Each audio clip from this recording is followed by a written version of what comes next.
आहार के ऊपर नियम बनाया कि एक ही समय भोजन करना चाहिए, ताकि वो व्यक्ति, उसकी ऊर्जाएं, कोशिकाएं, ये कोशिकाओं को जब अन्न नहीं मिलता, रस नहीं मिलता, तो ये जो मरी हुई कोशिकाएं हैं उनको खाने लगती हैं, फिर वो समाप्त हो जाती हैं।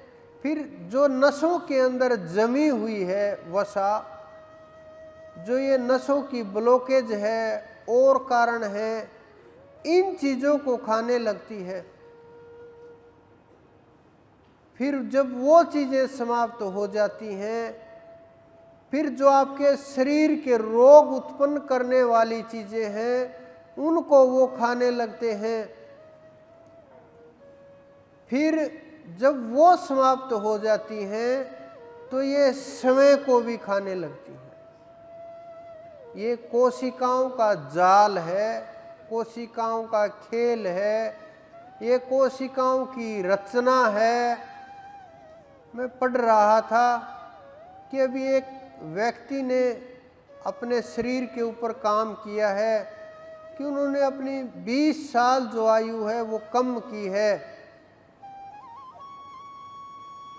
सारा का सारा खेल कोशिका परिवर्तन का है। उन्होंने कोशिकाओं के ऊपर कंट्रोल करके और अपनी आयु को रोक करके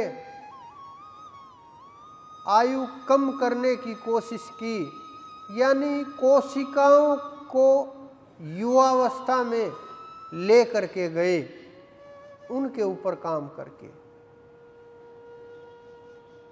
तो ये कोशिकाओं का जो खेल है, ये हमारे साइंटिस्ट तो अब जानने लगे हैं 150 वर्ष पहले, लेकिन हमारे ऋषि मुनि वेदों के समय से जानते हैं, गीता के समय से बोलते आए हैं कि उसी का ये साधना सिद्ध होगी जो न ज़्यादा खाने वाला है न कम खाने वाला है। श्री कृष्ण जी ने बोली है ये, लेकिन बातों के ऊपर ध्यान नहीं देते उनके कि उन्होंने क्या बोला है। बस हाथ जोड़ दिए गीता जी के सामने, चल गया काम, हो गए हम आध्यात्मिक और खुल गया रास्ता। तो इस कारण से उन्होंने एक समय के भोजन की बोली है कि एक समय भोजन करना चाहिए।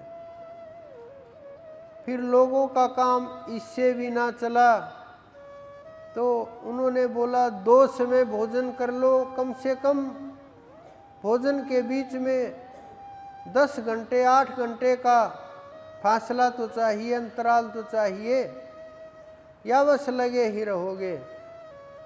लेकिन लोगों का इससे भी काम नहीं चला। फिर क्या हुआ कि 3 समय भोजन करने लगे। अब उस 3 समय में भी काम नहीं चलता। बीच में बाजार में चले जाते हैं और बाजार में इतनी अच्छी अच्छी मिठाइयाँ, इतने अच्छे अच्छे जो स्टॉल लगाए गए हैं खाने पीने की वस्तुओं के, तो मन तो ललचा ही जाता है। तो बीच बीच में वो भी खाने लगे।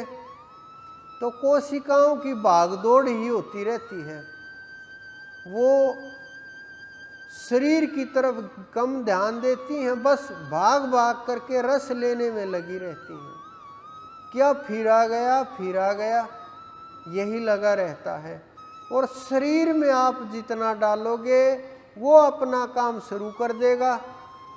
वो तो बोलता है कि बस बहुत हो गया, बहुत होने के बाद भी अरे आज तो बड़ी अच्छी सब्जी बनी है, एक रोटी और ले लेते हैं। अरे आज तो बड़ी अच्छी मिठाई आई है, कल कुछ कम और ले लेंगे, आज तो लेने दो, कल का क्या पता। तो इस प्रकार की जो ये सोच विचारधारा है, ये साधना में कहीं न कहीं रुकावट पैदा करती है। संयम में, संकल्प में ये चीज़ें रुकावट पैदा करती हैं। और ये रुकावट आपके भक्ति मार्ग में बहुत बहुत ज़्यादा विघ्न पैदा करती है।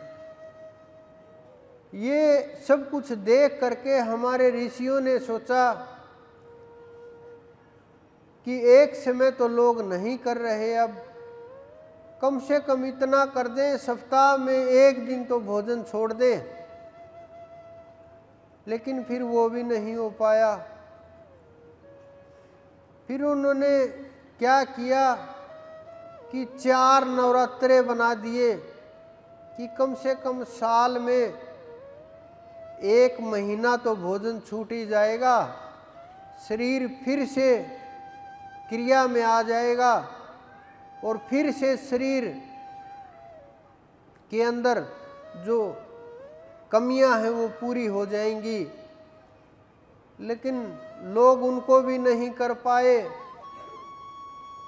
फिर उन्होंने सोचा कि 2 बार तो करेंगे ही, कि 6-6 महीने में 2 बार कर लेंगे, बीच में एकादशी वगैरह पूर्णिमा वगैरह जोड़ देते हैं। ये ऋषि मुनियों के खेल हैं।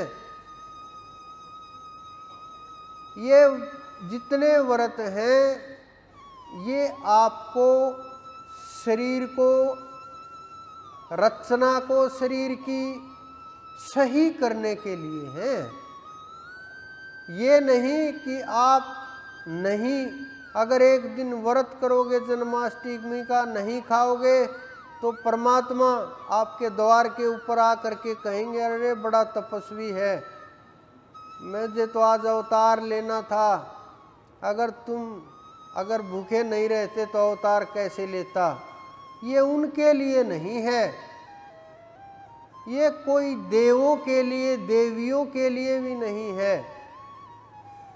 ये आपके शरीर के लिए, आपको आध्यात्म के साथ जोड़ने के लिए है कि आप किसी भी तरीके से कुछ भी मान करके, मन में श्रद्धा उत्पन्न हो करके, कैसे भी करके आप बस इस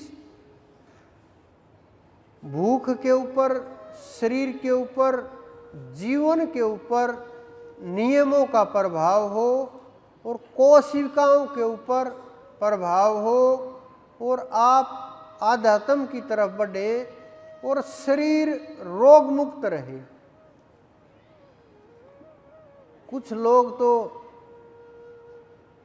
बेचारे इतना खा लेते हैं। मेरे पास आया एक कि जी मैं तो गाड़ी चलाते चलाते सो जाता हूँ। मैंने कहा थोड़ा कम खाया करो, कि जी कम ही खा रहा हूँ, लेकिन बस एक आधी बार हो जाता है ज़्यादा, कि 3 टाइम ही तो भोजन करता हूँ। मैं बोला 2 टाइम भोजन किया करो, कि नहीं जी मुझसे नहीं रहा जाएगा 2 टाइम में। तो वो लोग शरीर के साथ खेलते हैं, जीवन के साथ खेलते हैं, रोगों में खो जाते हैं और बीमारियों में इतने फंस जाते हैं, निकल नहीं पाते। तो ये शरीर के रोगों को दूर करने के लिए ऋषियों ने जो विज्ञान बनाया था, हम उस विज्ञान को ना समझ करके बस मान लेते हैं कि हाँ इससे देवी खुश होगी, इससे विष्णु जी खुश होंगे, इससे वो देवता खुश होगा, इससे हनुमान जी खुश होंगे। अरे कोई खुश नहीं होगा। लेकिन आपके अंदर जो रोग प्रतिरोधक क्षमता है वो बहुत बढ़ जाएगी। और इसीलिए हमारे ऋषियों ने ये रास्ते दिखाए थे। यही कारण था। जब ये काम हो जाता है, भोजन के ऊपर पकड़ हो जाती है, अन्न के ऊपर पकड़ हो जाती है, तो मन भी पकड़ में आने लगता है।